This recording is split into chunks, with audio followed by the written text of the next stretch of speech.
ওই সময়ে মক্কার যে কাফেরদের বড় লিডার ছিল আবু সুফিয়ান, তার ঘরে কাফেরদের মজলিস ছিল, তার ঘরে কাফেরদের অবস্থান ছিল। সরকারে দু আলম নবী মক্কা বিজয়ের দিন ঘোষণা করছিলেন আবু সুফিয়ানের ঘরে যারা আশ্রয় নিবে তারা নিরাপদ। ওই মজলিসে তারা বসে বেলাল আজান দিছেন, এই জন্য তারা বেলালকে নিয়ে কটূক্তি করছে। তিনজন মানুষের কথা আব্দুল্লাহ ইবনে আব্বাস বর্ণনা করছে। তাদের মধ্যে একজন হলো আত্তাব ইবনে আসিদ ইবনে আবিল আইস। সে আবু সুফিয়ানের সামনে বসে মন্তব্য করছে, আলহামদুলিল্লাহিল্লাযী ক্বাবাদা আবী হাত্তা লা ইয়ারা হাযাল ইয়াওম। আমি আল্লাহর প্রশংসা করি, আমার বাবাকে দুনিয়া থেকে নিয়ে গেছেন, আমার বাবা আজকের এই দিন দেখেন নাই। বেলাল আজান দিছে, এটা আমার বাবা দেখেন নাই, এই জন্য আমি খুশি। বেলাল আজান দিছে, এটা সে সহ্য করতে পারতেছে না। আরেকজন তাদের মধ্যে হারিস ইবনে হিশাম, সে একটা মন্তব্য করছে, মা ওয়াজাদা মুহাম্মদ গায়রা হাযাল গুরাবিল আসওয়াদি মুআদ্দিনা। মুহাম্মদ কি এই কালো কাকটাকে ছাড়া আর কাউকে পাই নাই? নাউজুবিল্লাহ বলেন, নাউজুবিল্লাহ। এক একজন খুব নিম্নমানের মন্তব্য করছে। আবু সুফিয়ান তিনি বলেন, আমি এই ব্যাপারে কোনো কিছু বলবো না।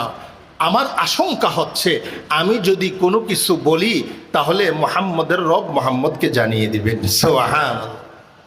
ঠিকই তারা এদিকে সমালোচনা করছে। তাদের সমালোচনার মূল কেন্দ্রবিন্দু হইল যে তারা বংশ নিয়ে ফখর করতেন, তাদের বংশের বরত্ব এগুলো নিয়ে তারা ফখর করতেন, অহংকার করতেন। আর আল্লাহ তাআলা এই ঘটনার প্রেক্ষিতে ফতহে মক্কার দিন আয়াত নাজিল করে আল্লাহ তাআলা তার বান্দাদেরকে জানিয়ে দিচ্ছেন, আমার কাছে দামি হওয়ার জন্য উঁচু বংশের হলে দামি হয়ে যাবে না, সৌন্দর্যের কারণে দামি হবে না, বংশ অনেক শ্রেষ্ঠ এই জন্য দামি হবে না। আল্লাহ তাআলা একটা স্কেল রেখে দিচ্ছেন, মাপ কাটি রেখে দিচ্ছেন। দুনিয়ার লোক সকল, আমি তোমাদেরকে একজন পুরুষ একজন নারী থেকে সৃষ্টি করছি। একজন পুরুষ হলো হযরত আদম, একজন নারী হলেন হযরত হাওয়া। ওনারা দুইজন থেকে আমি তোমাদেরকে সৃষ্টি করছি। তোমরা সকলেই ওনারা দুইজনের আলে আওলাদ সন্তান। তাই তোমাদের সৃষ্টির দিক দিয়ে, তোমাদের জন্মের দিক দিয়ে, তোমাদের মূলের দিক দিয়ে তোমরা সমান। কে গোলাম কে মনিব এটা আমার কাছে কোনো দেখার বিষয় না। আল্লাহ তাআলা তারপরে আরো ভেঙ্গে ভেঙ্গে বলে দিচ্ছেন, হ্যাঁ আমি তোমাদেরকে গোত্র গোত্র করে দিয়েছি, বংশ বংশ করে দিয়েছি। এটা অহংকার করার জন্য না, ফখর করার জন্য না, এটা কি করার জন্য? লিতাআরাফু, পারস্পরিক পরিচিতি লাভের জন্য। আমার বংশের মাধ্যমে আমি আমার পরিচয়টা দিতে পারি। আমি মোহাম্মদ ইরশাদ বিন ইকবাল, আমার বাবা ইকবাল, এভাবে বলে আমি পরিচয় দিতে পারি। আরেকটু সহজ করে যদি বলি, দুইজনের নাম আব্দুল্লাহ, আমরা কিভাবে চিনি? আব্দুল্লাহ আব্দুর রহমানের ছেলে, আব্দুল্লাহ আব্দুল আহাদের ছেলে। এইভাবে বংশের মাধ্যমে, গোত্রের মাধ্যমে আমরা পারস্পরিক পরিচিতি লাভ করি। আল্লাহ তারপরে বলেন, ইন্না আকরামাকুম ইনদাল্লাহি আতকাকুম। নবীজি তাদেরকে ডেকে আনছেন, এনে তাদেরকে বলতেছেন, তোমরা বেলালকে নিয়ে সমালোচনা করছো, তোমরা বেলালকে ব্যাপারে এই কথা বলছো, শোনো জিবরাইল আমার কাছে আসছেন তো আসছেন সূরাতুল হুজুরাতের এই আয়াত নিয়ে আসছেন। সুবহানাল্লাহ, এই আয়াত নিয়ে আসছেন, ইন্না আকরামাকুম ইনদাল্লাহি আতকাকুম। তোমাদের মধ্যে, তোমাদের আল্লাহর কাছে, তোমাদের রবের কাছে সবচেয়ে সম্মানিত হলো ওই বান্দা যেই বান্দা আল্লাহকে বেশি ভয় করেন। সুবহানাল্লাহ। কোরআনে কারীমে তাদের নাম আল্লাহ দিয়েছেন, সকলে আমরা জানি। আলিফ লাম মিম, যালিকাল কিতাব লা রাইবা ফীহি هدى للمتقين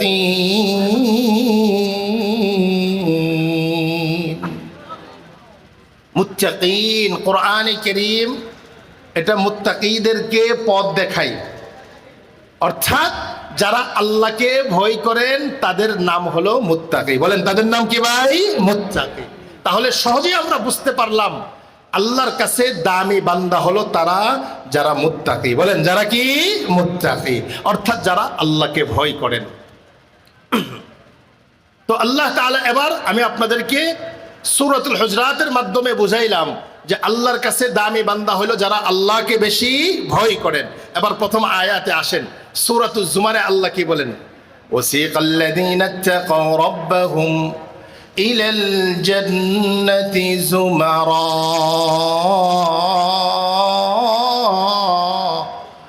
রব্বুল আলামিন ইরশাদ করেন যারা তাদের রবকে ভয় করলো, যারা তাদের রবকে ভয় করে তারা আল্লাহর কাছে দামি বান্দা। যারা তাদের রবকে ভয় করে তারা আল্লাহর কাছে দামি।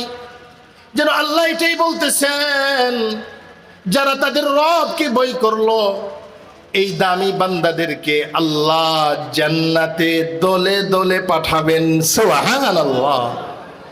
জান্নাতে দলে দলে। জুমারার তাফসীর করেন ইবনে কাসির রাহমাতুল্লাহি আলাইহি, জামাআতাম বা'দা জামাআ, জান্নাতে এক দলের পর আরেক দল জান্নাতে যাবেন। সুবহানাল্লাহ। জামাআতাম বা'দা জামাআর আরো ব্যাখ্যা করেন তিনি, আল আবরার সুম্মা সালিহুন, তিনি আরো ব্যাখ্যা করেন আল আম্বিয়া মা'আল আম্বিয়া ওয়াস সিদ্দিকুনা মা আশকালিহিম ওয়াশ শুহাদা মা আদরাবিহিম ওয়াল উলামা মা আকরানিহিম। ইবনে কাসির রাহমাতুল্লাহি আলাইহি দলে দলে জান্নাতে যাইবে, এর ব্যাখ্যায় তিনি বলেন নবীদের জামাত জান্নাতের দিকে যাইবেন, সত্যবাদীদের জামাত জান্নাতের দিকে যাইবেন, শহীদদের জামাত জান্নাতের দিকে দলে দলে যাবেন। والعلماء مع أقرانهم, আলেমরা তাদের সাথী সঙ্গীদেরকে নিয়ে দলে দলে জান্নাতে যাইবে। সুবহানাল্লাহ। সম্মানিত উপস্থিতি, এই আয়াত থেকে আমি আপনাদেরকে এটাই বুঝাইতে চাচ্ছি, আল্লাহর দামি বান্দারা জান্নাতে দলে দলে যাইবেন। এবার আসেন, তাহলে এই দলকে মহব্বত করলে লাভ আছে না নাই? বলেন, জোরে বলতে হবে, আছে না নাই? বলেন। এই ওলামাদের মহব্বতেই তো এখানে আসছেন, তাই না? কি বলেন?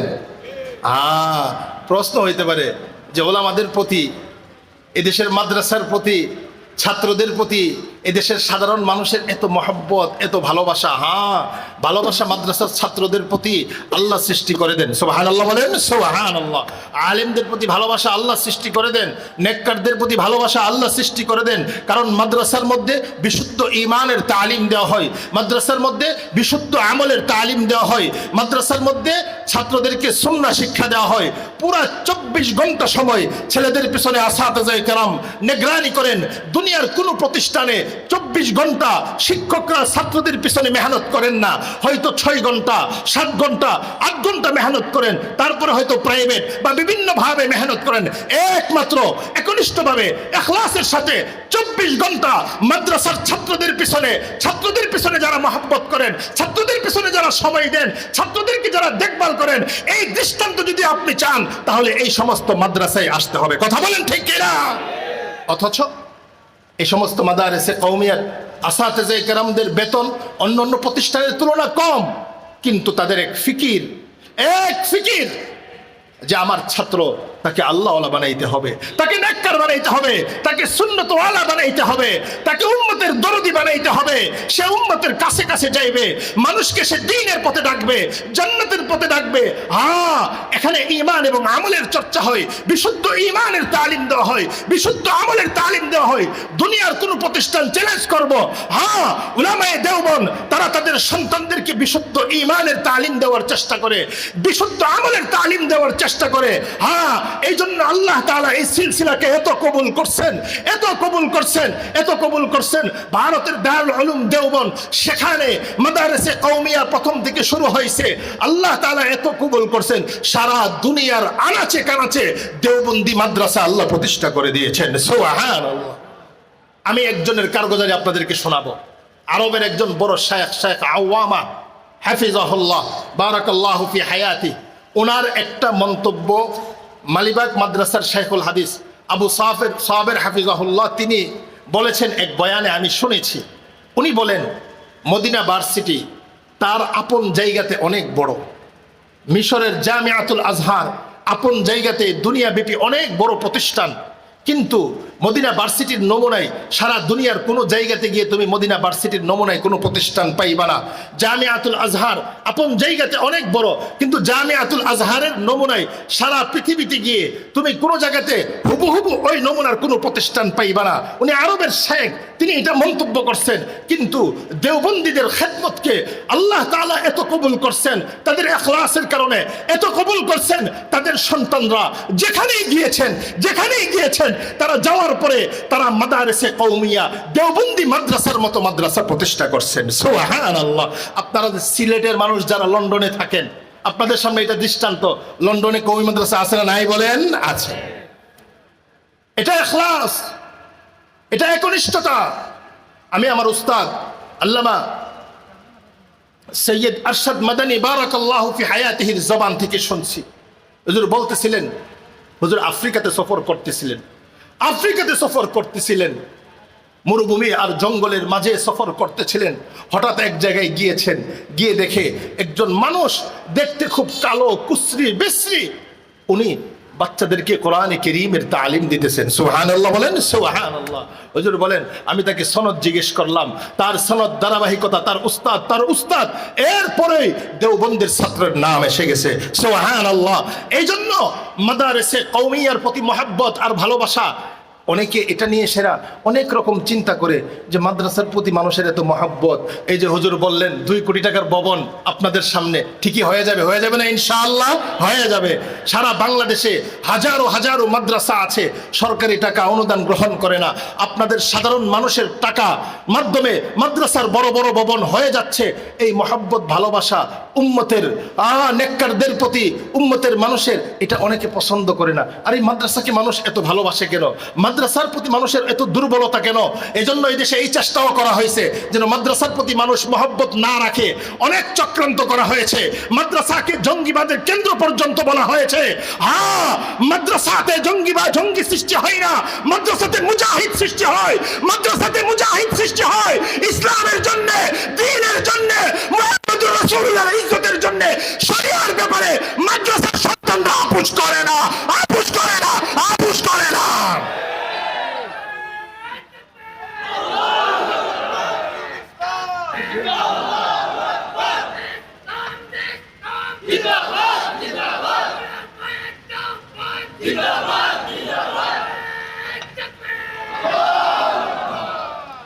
মাদারেসে কওমিয়ার প্রতি মহব্বত ভালোবাসা, এটা আমি আপনাদেরকে বলতেছিলাম যে এই যে মহব্বত ভালোবাসা আল্লাহ তাআলা যাদের হৃদয়ে দান করছেন, আমি আপনাদেরকে আয়াত দিয়ে দলিল দেব এই ভালোবাসা আল্লাহ প্রদত্ত ভালোবাসা। সুবহানাল্লাহ বলেন, সুবহানাল্লাহ।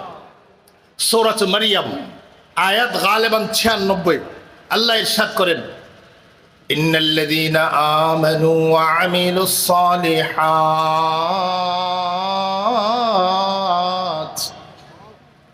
সায়াজআলু লাহুমুর রাহমানু উদ্দা। রব্বুল আলামিন ইরশাদ করেন, যারা ঈমান ওয়ালা, আমলে সালেহাত ওয়ালা, আল্লাহ বলেন সায়াজআলু লাহুমুর রাহমানু উদ্দা, আল্লাহ বলেন আমি রহমান তাদের জন্য ভালোবাসা সৃষ্টি করে দে। সুবহানাল্লাহ। মাদ্রাসায় বিশুদ্ধ ঈমানের চর্চা হয়, মাদ্রাসায় বিশুদ্ধ আমলের চর্চা হয়। আপনার সন্তান সকালে যখন প্রথম নুরানি ক্লাসে আসে, আসার পরেই তার তরিকায় তালিমের প্রথম শিক্ষাই হলো লা ইলাহা ইল্লাল্লাহ, লা ইলাহা ইল্লাল্লাহ, লা ইলাহা ইল্লাল্লাহ, লা ইলাহা ইল্লাল্লাহ, লা ইলাহা ইল্লাল্লাহ মুহাম্মাদুর রাসূলুল্লাহ। সাল্লাম। যারা মাদ্রাসার সাথে সম্পৃক্ত আপনারা আসবেন, দেখবেন প্রাইমারির বাচ্চাদের, নুরানির প্রাইমারির বাচ্চাদের প্রথম সবকই শুরু হয় তাদের তরিকায় তালিম, আর ওই সবকের প্রথমেই তাদের যে সবক শুরু হয়, পড়া শুরু হয়, সেটা হলো কালিমা দিয়ে। সুবহানাল্লাহ বলেন, সুবহানাল্লাহ। এজন্য মাদ্রাসায় বিশুদ্ধ ঈমানের তালিম দেওয়া হয়। এখানেও একটা দুঃখের কথা বলতে হয়, দুঃখের কথা বলতে হয়, মুসলমানদের দেশ। বলেন এই দেশ কাদের দেশ? শাহজালালের দেশ না এই দেশ? আরে বলেন না এই দেশ শাহজালালের দেশ কিনা? এই দেশ থেকে মূর্তির বিরুদ্ধে সংগ্রাম করেছেন শাহজালাল, আমাদের আকাবেররা সংগ্রাম করেছেন। এই জন্য আমরা মূর্তির বিরুদ্ধে সংগ্রাম করি। মূর্তি পূজকরা মূর্তি পূজা করবে, কিন্তু মুসলমান সমাজে মূর্তি পূজাকে স্বাভাবিক করে দিতে যাওয়া চাই, তাদেরকে আমরা দেখতে চাই না। কথা বলেন ঠিক কিনা?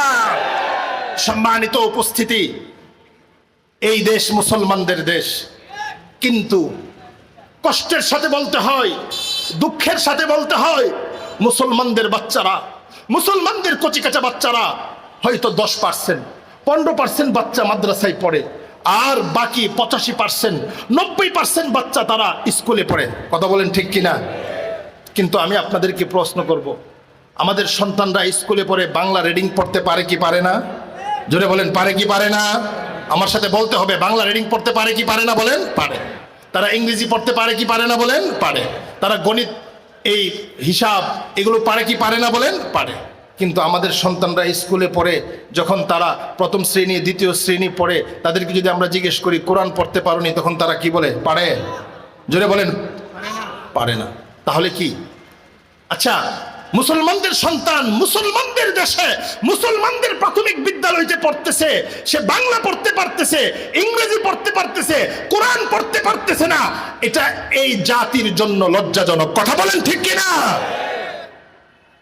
স্কুলে তো আপনারা হাফেজ বানাবেন, এটা আমরা চাই না, কিন্তু এতটুকু তো হওয়া ইনসাফ ছিল যে মুসলমানদের দেশে, মুসলমানদের ট্যাক্সে পরিচালিত প্রাইমারি বিদ্যালয়গুলোতে মুসলমানের সন্তান যেভাবে বাংলা পড়তে পারবে, ইংরেজি পড়তে পারবে, ঠিক মুসলমানের সন্তান স্কুলে পড়ে কোরআনও পড়তে পারবে। কথা বলেন ঠিক কিনা?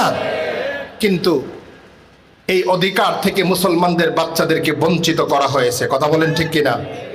এখনো বঞ্চিত করা হচ্ছে না।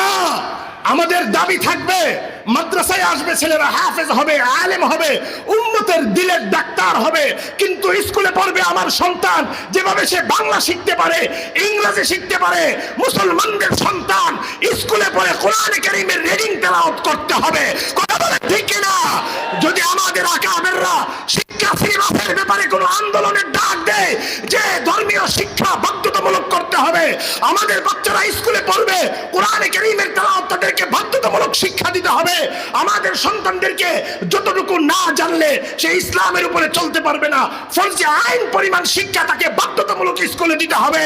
এই ব্যাপারে যদি আন্দোলনের ডাক দেওয়া হয়, সেই আন্দোলনে যেতে প্রস্তুত থাকবেন তো ইনশাআল্লাহ?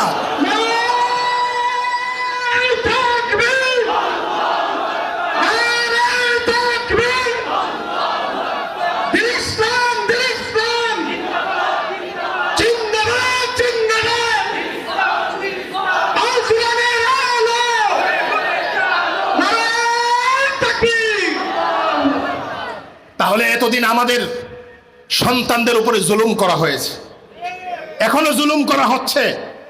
বিগত দিন তো এমন হয়েছে, আপনারা যারা আমার সামনে বসে আছেন, আমার বাবার বয়সের, দাদার বয়সের, চাচার বয়সের, ভাইয়ের বয়সের, আপনারা স্কুলে পড়ছেন, তো স্কুলে একজন মৌলবী টিচার ছিল, কিন্তু এখন আছে?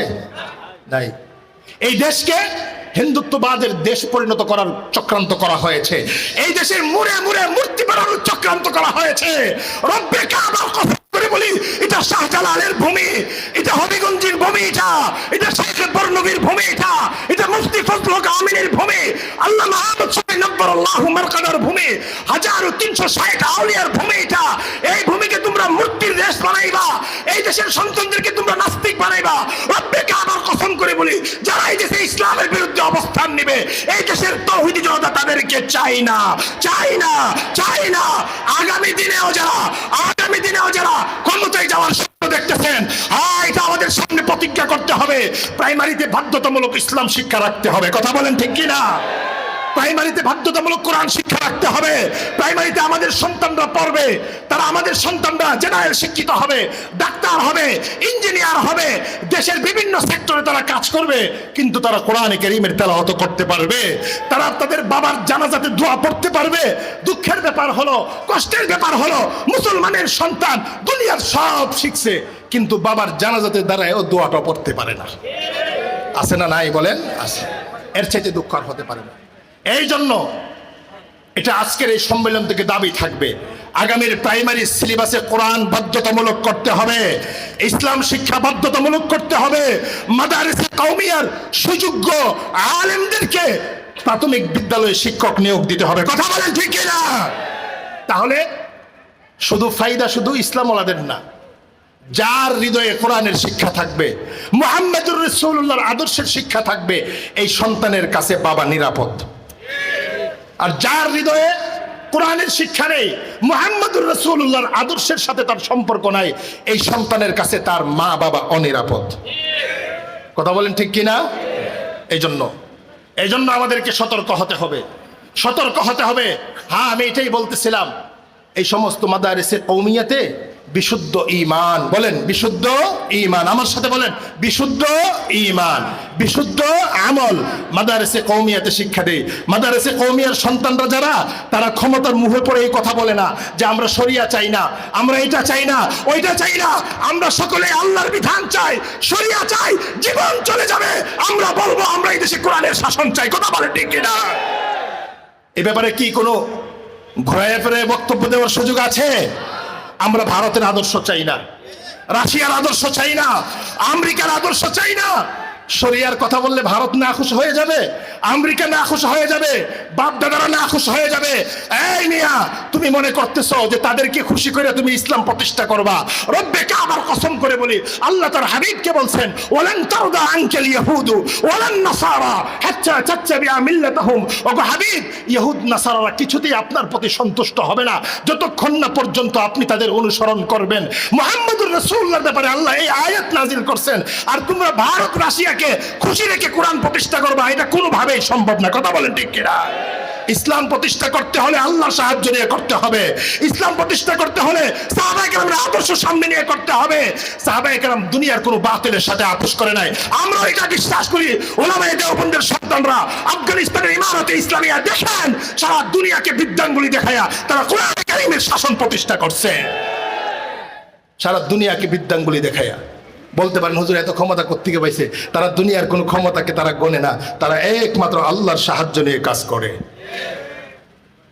আল্লাহর দামি বান্দা হইলে আল্লাহ পাক ওয়াদা করছেন, শুনবেন, আল্লাহ নিজে বলছেন, ওয়ালাউ আন্না আহলাল কুরা আমানু ওয়াত্তাকাউ লাফাতাহনা আলাইহিম বারাকাতিন মিনাস সামা মিনাস সামাই ওয়াল আরদ।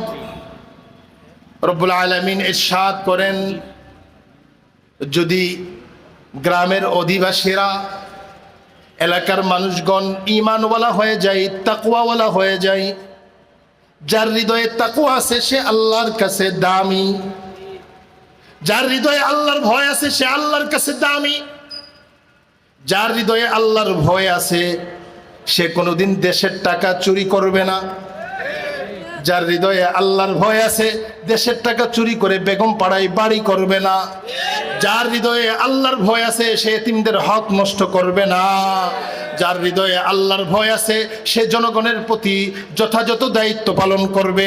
আল্লাহর ভয় নেই, সে যত টাকাওয়ালাই হয় সে আরো দেশের টাকা চুরি করবে। কথা বলেন ঠিক কিনা? এই জন্যে দেখবেন আমাদের দেশের ক্ষমতালোভী যারা, তারা আল্লাহর বিধানের কথা শুনলে ভয় পায়। কি জন্য ভয় পায়? আমাদের আরিফ বিন হাবিব হাফিজাহুল্লাহ বলছেন, বলে যারা ভিতরে কি আছে, দুষ্টামি আছে, যে আমি তো ভালো করে চলতে পারবো না, শরিয়া আইন যদি আসে তাহলে তো আমার চুরির অপরাধের কারণে আমার হাত কাটা হবে, হাত কাটা হবে। হ্যাঁ, এই দেশ যদি দুর্নীতি মুক্ত করতে চায় তাহলে কোরআনের ছাড়া কোনো বিকল্প নাই। যারা দেশের টাকা চুরি করছে তাদেরকে প্রকাশ্যে হাত কেটে দিতে হবে। আগামী দিনে কোনো দেশের টাকা চুরি করবে না। আর যদি নামকে অস্তে মামলা, ক্ষমতার জন্য ছুটিয়ে আনা, মামলা বাণিজ্য চলে, তাহলে এই দেশ আরো সামনে যাবে, আরো চুরি হবে, আরো দেশ থেকে টাকা চুরি করে বিদেশে 100, 200, 500 বাড়ি করবে। কথা বলেন ঠিক কিনা? আল্লাহ পাক ওয়াদা করছেন যদি আমরা ঈমানওয়ালা হয়ে যাই, তাকওয়াওয়ালা হয়ে যাই, আল্লাহ বলেন লাফাতাহনা আলাইহিম বারাকাতিম মিনাস সামাই ওয়াল আরদ। রব্বুল আলামিন বলেন আমি আসমান জমিনের বরকতের দরজা উন্মুক্ত করে দিব। সুবহানাল্লাহ। সম্মানিত উপস্থিতি, আলোচনাটা অন্যদিকে চলে গেছে। আমি আপনাদেরকে বলতেছিলাম মাদ্রাসায় বিশুদ্ধ ঈমানের তালিম দেওয়া হয়। এ ব্যাপারে কোনো সন্দেহ আছে? কোনো সন্দেহ নেই। সারা দুনিয়া ঘুরেন আপনি, বিশুদ্ধ আমলে সালেহাতের তালিম দেওয়া হয়। আপনি আসেন মাদ্রাসার প্রাইমারি বিভাগগুলোতে, আসেন হিফজ বিভাগে আসেন, দেখেন হাফেজ সাহেব রাত্রে 4টার সময় ছাত্রদের পিছনে মেহনত শুরু করে, ছাত্ররা ঘুম থেকে উঠে কোরআনে কারীমের তেলাওয়াতের মাধ্যমে তাদের রাত্রি শুরু হয়, কোরআনে কারীমের তেলাওয়াতের মাধ্যমে তাদের দিবস শুরু হয়, কোরআনে কারীমের তেলাওয়াতের মাধ্যমে তাদের দিবস শেষ হয়, কোরআনে কারীমের তেলাওয়াতের মাধ্যমে তাদের রাত্রি শুরু হয়। এই জন্য আমাদের নজরুল ইসলাম কাসিমি বারাকাল্লাহু ফি হায়াতি বলেন এই দেশের ডিফেন্স হলো দুইটা, প্রতিরক্ষা হলো দুইটা। একটা তো আমরা দেখি বাহ্যিক বাহিনী বাংলাদেশের, আর একটা হলো এই সমস্ত মাদারিসে কওমিয়া। এই সমস্ত মাদারিসে কওমিয়ার তেলাওয়াত যদি না থাকতো তাহলে অপরাধীরা যে পাপ করে, যারা সারা রাত মদ্যপান করে, নাইট ক্লাবে ঘোরাফেরা করে, তাদের এই সমস্ত কুকর্মের কারণে জমিন ধসে যাইতো। কোরআন কারীমের তেলাওয়াতের বরকতে আল্লাহ জমিনকে টিকিয়ে রাখছেন। সম্মানিত উপস্থিতি, এই সমস্ত মাদারিসে কওমিয়াতে ঈমান এবং আমলের বিশুদ্ধ তালিম দেওয়া হয়। এই জন্য এদের প্রতি যে ভালোবাসা, এটা আপনার অর্জিত ভালোবাসা না। আল্লাহ বলেন সাইয়াজআলু লাহুমুর রহমানু বুদ্দা, এদের প্রতি আমি রহমান ভালোবাসা সৃষ্টি করে দেই। সুবহানাল্লাহ।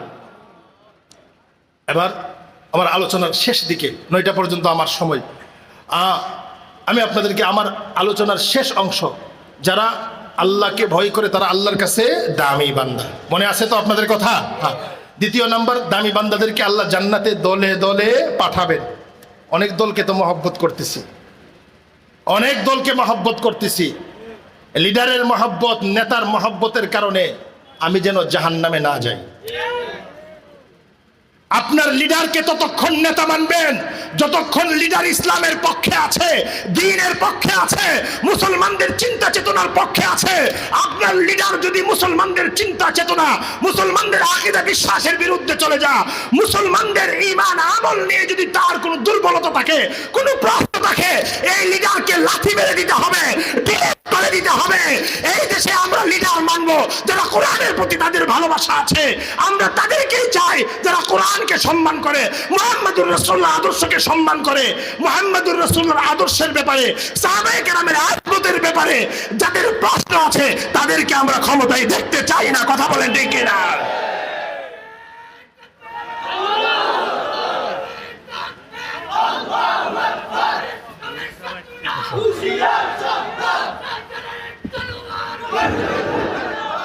সম্মানিত উপস্থিতি, আমরা এই মুহূর্তে আমাদের সামনে